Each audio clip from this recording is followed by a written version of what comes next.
CBSE 12ਵੀਂ ਜਮਾਤ ਦੇ ਸਾਰੇ ਵਿਦਿਆਰਥੀਆਂ ਦਾ ਮੈਡਮ ਕਵਲਜੀਤ ਕੌਰ ਦੀ ਕਲਾਸ ਵਿੱਚ ਇੱਕ ਵਾਰ ਫਿਰ ਤੋਂ ਸਵਾਗਤ ਹੈ। ਬੱਚੇ, ਅਸੀਂ ਅੱਜ ਪਹਿਲੇ ਲੈਕਚਰ ਦੇ ਨਾਲ ਹੀ ਅੱਜ ਦੇ ਲੈਕਚਰ ਨੂੰ ਜੋੜਾਂਗੇ। ਪਿਛਲੇ ਲੈਕਚਰ ਦੇ ਵਿੱਚ ਅਸੀਂ ਭਾਈ ਵੀਰ ਸਿੰਘ ਜੀ ਦੀ ਕਵਿਤਾ ਕੰਬ ਦੀ ਕਲਾਈ ਪੜ੍ਹੀ ਸੀ, ਉਸ ਦੀ ਵਿਆਖਿਆ ਸੁਣੀ ਸੀ। ਅੱਜ ਅਸੀਂ ਉਸ ਦੀ ਪ੍ਰਸੰਗ ਸਹਿਤ ਵਿਆਖਿਆ ਕਰਾਂਗੇ। ਸਭ ਤੋਂ ਪਹਿਲਾਂ ਅਸੀਂ ਪ੍ਰਸੰਗ ਬਾਰੇ ਜਦੋਂ ਵੀ ਤੁਸੀਂ ਲਿਖਣਾ ਹੈ ਤਾਂ 4 ਚੀਜ਼ਾਂ ਦਾ ਧਿਆਨ ਰੱਖਣਾ ਹੈ। ਉਸ ਵਿੱਚ ਤੁਹਾਨੂੰ ਲਿਖਣ ਲੱਗਿਆ ਪੁਸਤਕ ਦਾ ਨਾਂ, ਕਵੀ ਦਾ ਨਾਂ, ਕਵਿਤਾ ਦਾ ਨਾਂ ਅਤੇ ਜਿਸ ਕਾਵਿ-ਬੰਧ ਦੀ ਤੁਸੀਂ ਵਿਆਖਿਆ ਕਰ ਰਹੇ ਹੋ ਉਸ ਵਿੱਚ ਕਵੀ ਨੇ ਕੀ ਕਿਹਾ ਹੈ ਉਸ ਦਾ ਸੰਖੇਪ ਜਿਹਾ ਵਰਣਨ ਇੱਕ ਪੰਕਤੀ ਵਿੱਚ ਕਰਨਾ ਹੁੰਦਾ ਹੈ। ਸੋ ਤੁਸੀਂ ਵਿਆਖਿਆ ਸੁਣਨ ਦੇ ਲਈ ਵੀਡੀਓ ਦੇ ਡਿਸਕ੍ਰਿਪਸ਼ਨ ਵਿੱਚ ਦਿੱਤੇ ਹੋਏ ਲਿੰਕ 'ਤੇ ਤੁਸੀਂ ਕਲਿੱਕ ਕਰਨਾ ਹੈ ਅਤੇ ਤੁਸੀਂ ਉਸ ਦੀ ਵਿਆਖਿਆ ਸੁਣ ਸਕਦੇ ਹੋ। ਅੱਜ ਅਸੀਂ ਵਿਆਖਿਆ ਕਰਾਂਗੇ। ਪਹਿਲਾ ਕਾਵਿ-ਬੰਧ।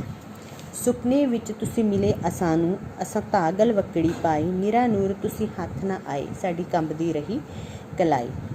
ਤੁਸੀਂ ਜਦੋਂ ਵੀ ਕੋਈ ਕਾਵਿ-ਬੰਧ ਲਿਖਣਾ ਹੈ ਉਸਦੇ ਕਾਵਿ ਟੋਟੇ ਦੀ ਤੁਸੀਂ ਪ੍ਰਸੰਗ ਸਹਿਤ ਵਿਆਖਿਆ ਸ਼ੁਰੂ ਕਰਨੀ ਹੈ ਤਾਂ ਉਸ ਸਾਰੇ ਕਾਵਿ ਟੋਟੇ ਨੂੰ ਲਿਖਣ ਦੀ ਜ਼ਰੂਰਤ ਨਹੀਂ।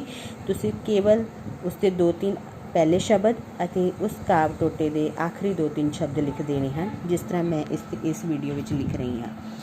ਸੁਪਨੇ ਵਿੱਚ ਤੁਸੀਂ ਡੈਸ਼ ਡੈਸ਼ ਡੈਸ਼ ਰਹੀ ਕਲਾਈ। ਇਸ ਦਾ ਮਤਲਬ ਹੈ ਕਿ ਇਸ ਤੋਂ ਸੁਪਨੇ ਤੋਂ ਲੈ ਕੇ ਕਲਾਈ ਤੱਕ ਦੀ ਵਿਆਖਿਆ ਕੀਤੀ ਗਈ ਹੈ। ਸਭ ਤੋਂ ਪਹਿਲਾਂ ਪ੍ਰਸੰਗ।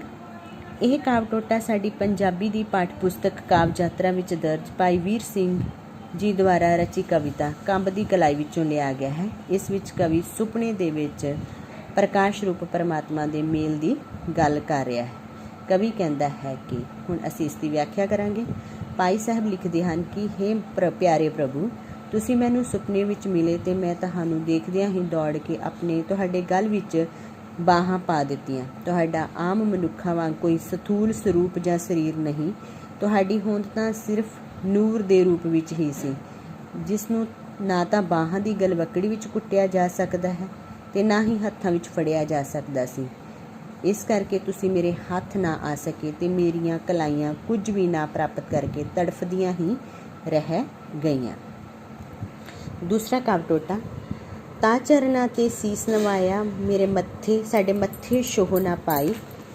ਤੁਸੀਂ ਉੱਚੇ ਅਸੀਂ ਨੀਵੇਂ ਸਾਂ, ਸਾਡੀ ਪੇਸ਼ ਨਾ ਗਈ ਆ ਕਾਈ।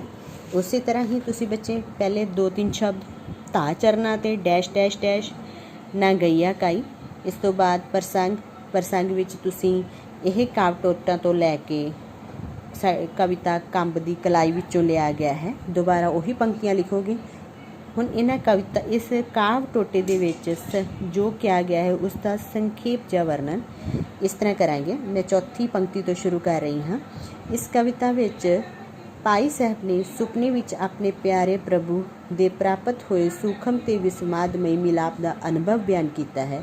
ਇਹਨਾਂ ਸਤਰਾਂ ਵਿੱਚ ਕਵੀ ਵੱਲੋਂ ਪ੍ਰਭੂ ਦੇ ਚਰਨਾਂ 'ਤੇ ਸੀਸ ਨਿਵਾਉਣ ਦੀ ਅਸਫਲ ਕੋਸ਼ਿਸ਼ ਦਾ ਜ਼ਿਕਰ ਕੀਤਾ ਹੈ। ਵਿਆਖਿਆ ਇਸ ਪ੍ਰਕਾਰ ਰਹੇਗੀ। ਇਹਨਾਂ ਕਾਵਿ ਸਤਰਾਂ ਵਿੱਚ ਕਵੀ ਦੱਸਦਾ ਹੈ ਕਿ ਉਸਨੇ ਫਿਰ ਦੌੜ ਕੇ ਪਰਮਾਤਮਾ ਦੇ ਚਰਨਾਂ 'ਤੇ ਸੀਸ ਨਿਵਾਉਣ ਦਾ ਯਤਨ ਕੀਤਾ, ਪਰ ਕਵੀ ਦਾ ਮੱਥਾ ਪਰਮਾਤਮਾ ਦਾ ਸੂਖਮ ਰੂਪ ਸਰੀਰ ਹੋਣ ਕਾਰਨ ਛੂਹ ਨਹੀਂ ਪਾਇਆ, ਕਿਉਂਕਿ ਕਵੀ ਦਾ ਸਥੂਲ ਭਾਵ ਮਨੁੱਖੀ ਸਰੀਰ ਸਰੂਪ ਵਿੱਚ ਹੈ ਅਤੇ ਹੇ ਪਰਮਾਤਮਾ, ਤੁਸੀਂ ਬਹੁਤ ਉੱਚੇ ਹੋ ਅਤੇ ਅਸੀਂ ਮਨੁੱਖ ਬਹੁਤ ਨੀਵੇਂ ਹਾਂ, ਇਸ ਕਰਕੇ ਸਾਡੀ ਤੁਹਾਡੇ ਅੱਗੇ ਕੋਈ ਪੇਸ਼ ਨਹੀਂ ਜਾਂਦੀ। ਇਸ ਤੋਂ ਬਾਅਦ ਅਸੀਂ ਤੀਸਰੇ ਕਾਵਿ ਟੋਟੇ 'ਤੇ ਜਾਵਾਂਗੇ। ਫਿਰ ਲੜ ਫੜਨੇ ਨੂੰ ਉੱਠ ਦੌੜੇ, ਪਰ ਲੜ ਉਹ ਬਿਜਲੀ ਲਹਿਰਾ, ਉੱਡਦਾ ਜਾਂਦਾ ਪਰ ਉਹ ਆਪਣੀ ਛੂਹ ਸਾਨੂੰ ਗਿਆ ਲਾਈ। ਇਸ ਦੀ ਪ੍ਰਸੰਗ ਵਿਆਖਿਆ ਇਸ ਪ੍ਰਕਾਰ ਰਹੇਗੀ। ਫਿਰ ਲੜ ਫੜਨੇ ਨੂੰ ਡੈਸ਼ ਡੈਸ਼ ਡੈਸ਼ ਚੱਕਾ ਚੂੰਦ ਹੈ ਸ਼ਾਈ। ਹੁਣ ਇਸ ਦਾ ਪ੍ਰਸੰਗ ਬੱਚੇ ਉਸੇ ਪ੍ਰਕਾਰ ਹੀ ਤੁਸੀਂ ਲਿਖ ਲੈਣਾ ਹੈ। ਕੰਬ ਦੀ ਕਲਾਈ ਵਿੱਚੋਂ ਲਿਆ ਗਿਆ ਹੈ ਤੱਕ ਉਹੀ ਰਹੇਗਾ ਔਰ ਇਸ ਦਾ ਤੁਸੀਂ ਇਸ ਤੋਂ ਅੱਗੇ ਕਰਾਂਗੇ। ਇਹਨਾਂ ਪੰਕਤੀਆਂ ਦਾ ਜਿਹੜਾ ਵਰਣਨ ਹੈ ਸੰਖੇਪ ਉਹ। ਇਸ ਕਵਿਤਾ ਵਿੱਚ ਭਾਈ ਸਾਹਿਬ ਨੇ ਸੁਪਨੇ ਵਿੱਚ ਆਪਣੇ ਪਿਆਰੇ ਪ੍ਰਭੂ ਦੇ ਪ੍ਰਾਪਤ ਹੋਏ ਸੂਖਮ ਅਤੇ ਵਿਸਮਾਦਮਈ ਮਿਲਾਪ ਦਾ ਅਨੁਭਵ ਬਿਆਨ ਕੀਤਾ ਹੈ। ਇਹਨਾਂ ਸਤਰਾਂ ਵਿੱਚ ਭਾਈ ਸਾਹਿਬ ਨੇ ਸੁਪਨੇ ਵਿੱਚ ਆਪਣੇ ਨੂਰ ਰੂਪ ਪਿਆਰੇ ਨੂੰ ਗਲਵੱਕੜੀ ਪਾਉਣ ਤੇ ਉਹਨਾਂ ਦੇ ਚਰਨਾਂ ਦੀ ਛੋਹ ਪ੍ਰਾਪਤ ਕਰਨ ਵਿੱਚ ਅਸਮਰੱਥ ਰਹਿਣ ਮਗਰੋਂ ਉਸ ਦਾ ਬਿਜਲੀ ਵਾਂਗ ਚਮਕਦਾ ਲੜ ਫੜਨ ਦੀ ਕੋਸ਼ਿਸ਼ ਦਾ ਵਿਸਮਾਦਮਈ ਅਨੁਭਵ ਬਿਆਨ ਕੀਤਾ ਹੈ। ਹੁਣ ਇਸ ਦੀ ਵਿਆਖਿਆ। ਉਪਰੋਕਤ ਕਾਵਿ ਸਤਰਾਂ ਵਿੱਚ ਕਵੀ ਕਹਿੰਦਾ ਹੈ ਕਿ ਫਿਰ ਮੈਨੂੰ ਸੁਪਨੇ ਵਿੱਚ ਹੀ ਤੁਹਾਡਾ ਵਾਪਸ ਜਾਂਦਿਆਂ ਦਾ ਉੱਡਦਾ ਹੋਇਆ ਪੱਲਾ ਦਿਖਾਈ ਦਿੱਤਾ। ਮੈਂ ਤੁਹਾਡੇ ਪੱਲੇ ਦਾ ਲੜ ਫੜਨ ਦਾ ਯਤਨ ਕੀਤਾ, ਪਰ ਉਹ ਲੜ ਵੀ ਕੋਈ ਸਥੂਲ ਚੀਜ਼ ਨਹੀਂ ਸੀ, ਸਗੋਂ ਉਹ ਬਿਜਲੀ ਦੀ ਲਹਿਰ ਵਾਂਗ ਸੂਖਮ ਤੇ ਨੂਰਾਨੀ ਸੀ। ਭਾਵੇਂ ਉਹ ਮੇਰੇ ਹੱਥ ਵਿੱਚ ਨਾ ਫੜਿਆ ਜਾ ਸਕਿਆ, ਪਰ ਉੱਡਦਾ ਉੱਡਦਾ ਮੈਨੂੰ ਆਪਣੀ ਇੱਕ ਛੋਹ ਲਾ ਗਿਆ, ਜਿਸ ਵਿੱਚ ਮੇਰਾ ਸਰੀਰ ਜੋ ਕਿ ਮੋਈ ਹੋਈ ਮਿੱਟੀ ਦੇ ਸਮਾਨ ਹੈ ਚਮਕ ਪਿਆ ਤੇ ਮੇਰੇ ਲੂੰ ਵਿੱਚ ਤੁਹਾਡਾ ਨੂਰ ਲਿਸ਼ਕ ਉੱਠਿਆ। ਤੁਹਾਡਾ ਪੱਲਾ ਮੇਰੀਆਂ ਅੱਖਾਂ ਸਾਹਮਣੇ ਬੱਦਲਾਂ ਵਿੱਚ ਕੰਬਦੀ ਹੋਈ ਬਿਜਲੀ ਵਾਂਗ ਇੰਨਾ ਤੇਜ਼ ਚਮਕਿਆ ਕਿ ਮੇਰੀਆਂ ਅੱਖਾਂ ਝੁੰਦਿਆ ਕੇ ਬੰਦ ਹੋ ਗਈਆਂ ਤੇ ਹੁਣ ਮੇਰੇ ਆਲੇ ਦੁਆਲੇ ਇਸ ਤਰ੍ਹਾਂ ਹਨੇਰਾ ਛਾ ਗਿਆ ਹੈ, ਜਿਸ ਤਰ੍ਹਾਂ ਤੇਜ਼ ਰੌਸ਼ਨੀ ਦੇਖਣ ਮਗਰੋਂ ਅੱਖਾਂ ਨੂੰ ਹਰ ਪਾਸੇ ਹਨੇਰਾ ਹੀ ਹਨੇਰਾ ਦਿਖਾਈ ਦਿੰਦਾ ਹੈ। ਇਹ ਆਖਰੀ 2 ਕਾਵਿ ਟੋਟਿਆਂ ਦੀ ਵਿਆਖਿਆ ਹੈ। ਇਸ ਦੇ ਨਾਲ ਹੀ ਤੁਸੀਂ ਇਸ ਦੀ ਮਿੱਟੀ ਚਮਕ ਪਈ ਇਹ ਮੋਈ ਤੇ ਲੂਆਂ ਵਿੱਚ ਲਿਸ਼ਕੇ ਬਿਜਲੀ ਕੂੰਦ ਗਈ ਥਰਰ ਆਂਦੀ ਹੁਣ ਚੱਕਾ ਚੌਂਦ ਹੈ ਛਾਈ।